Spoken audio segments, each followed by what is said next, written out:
आज आपल्या संपूर्ण महाराष्ट्रामध्ये मंगलमय वातावरण आहे, आनंदाचं वातावरण आहे, उत्साहाचं वातावरण आहे। बघता बघता 10 दिवस गणरायाचं आगमन होऊन झाले आणि आज गणपती बाप्पा मोरया, पुढच्या वर्षी लवकर या, अशा पद्धतीनं सगळ्यांच्या मनामध्ये तोंडामध्ये ते वाक्य येण्याचा दिवस उजाडलेला आहे। सर्वांनी खूप उत्साहाने ह्या गणेशोत्सवामध्ये भाग घेतला। त्याच्यामध्ये कायदा सुव्यवस्था चांगली ठेवण्याचा प्रयत्न पोलीस दलांनी व्यवस्थितपणे त्या ठिकाणी केला। अनेक गणेश मंडळांनी, त्यांच्या प्रमुख पदाधिकाऱ्यांनी, सर्व सहकाऱ्यांनी देखील त्यामध्ये आत्तापर्यंत तरी अतिशय व्यवस्थित सहकार्य केलेलं आहे। आज विसर्जनाची मिरवणूक महाराष्ट्रात नव्हे तर अनेक ठिकाणी सगळीकडेच निघणार आहे आणि ते विसर्जनाची मिरवणूक निघत असताना पुणेकरांनी किंवा वेगवेगळ्या मंडळांनी अशी अपेक्षा केलेली आहे, आपले मानाचे जे 5 गणपती असतात त्याची सुरुवात ही वेळेमध्ये व्हावी, 9 साडेनऊ पर्यंत, आणि 24 तासाच्या आत सगळ्या मिरवणुका पार पाडल्या जाव्यात, त्याच्यात व्यवस्थितपणे विसर्जन व्हावं। ह्यावेळेस अनेकदा अनेक सन्माननीय लोकप्रतिनिधींनी, सीपींनी, पोलीस यंत्रणेनी यांच्याबरोबर चर्चा केली मंडळांच्याबरोबर आणि त्यांना विनंती केली की बाबा यामध्ये काही खूप मोठ्या प्रमाणावर तिथं विलंब लागतो आणि बाकीचे मंडळ मग कंटाळून जातात किंवा ते म्हणतात किंवा आम्हाला पुढं जायचं आहे, पण आम्हाला तुम्ही पुढं का जाऊन देत नाही, अशा थोडीशी चर्चा ही ह्यावेळेस निर्माण झाली। परंतु सगळ्यांनी मग एकवाक्यता केली आणि आपण जरा लवकर मिरवणूक सुरू करू, मानाचे गणपती लवकर त्या ठिकाणी सुरुवात करतील आणि साधारण ते गणपती गेल्यानंतर बाकीचे गणपती त्याच्यामध्ये सहभागी होतील। वेगवेगळ्या प्रकारच्या मिरवणुका असतात, त्याच्यामध्ये वेगवेगळी मंडळं जी आहेत, काही जणं रोषणाई करतात, ते अंधार पडल्यानंतर ती व्यवस्थितपणे दिसते, म्हणजे लाईट्स वगैरे त्यांचे असतात। तर जे देखावे अंधार पडायच्या आत विसर्जन झाले पाहिजेत, ज्याच्यात रोषणाई नसते, देखावे असतात, अशा पद्धतीनं हे सगळे संध्याकाळपर्यंत पूर्णत्वाला जावे आणि मग नंतर जे वेगवेगळ्या पद्धतीचं लाईटिंग असतं त्याच्या मिरवणुका त्याच्यातनं सहभागी व्हाव्यात, असं साधारण नियोजन करण्याचा प्रयत्न आमच्या पोलीस यंत्रणेने केलेला आहे। त्याला आत्तापर्यंत तरी सगळ्यांनी प्रतिसाद दिलेला आहे। आज एकंदरीत वातावरण पण सगळ्या राज्यामध्ये चांगलं राहिलेलं आहे। पावसाने काही भागामध्ये कहर केला, काही भागामध्ये जास्त पाऊस पडला, तिथं आमच्या शेतकऱ्यांच्या पिकाचं नुकसान झालं।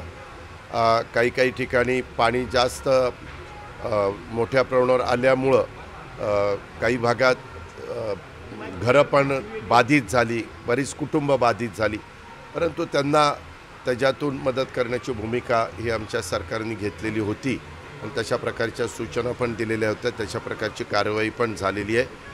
पण माझ्या माहितीप्रमाणे मराठवाड्यामध्ये नांदेड असेल किंवा असा काही भाग असेल, त्या भागामध्ये मात्र मोठ्या प्रमाणावर असं ढगफुटीसारखे पाणी आलं, पाऊस पडला आणि त्याच्यातनं पूर आले आणि त्याच्यात मोठं नुकसान झालं।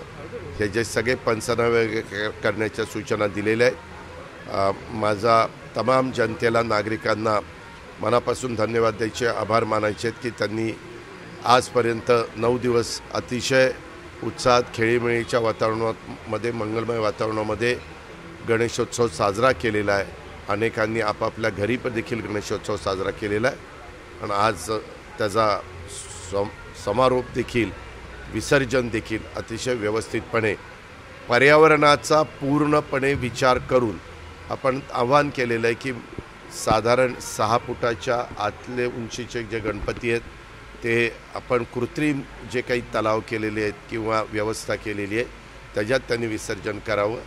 मोठे गणपती हे मुंबईसारख्या ठिकाणी ते नेहमीच समुद्रात, मग आपल्या गिरगाव चौपाटी असेल किंवा दादर चौपाटी असेल, अशा वेगवेगळ्या जुहू चौपाटी असेल, या भागामध्ये लोक विसर्जन करत असतात आणि त्याच्यात बारकाईनं लक्ष ठेवून आम्ही सगळेजण आहोत। शेवटच्या क्षणी ढोलताशा जे पथक आहे यांची मर्यादा ही ती पुणे पोलिसांनी कमी केली आहे, म्हणजे जेवढे ढोल पाहिजे तेवढे वाजवा। एक मिनिट, पोलिसांनी कमी केलेली नाही रे बाबा, ती कोर्टाने तशा पद्धतीनं आदेश दिलेले आहेत। आपण न्यायव्यवस्था सांगती तशा पद्धतीनं त्या आदेशाचं पालन करतो.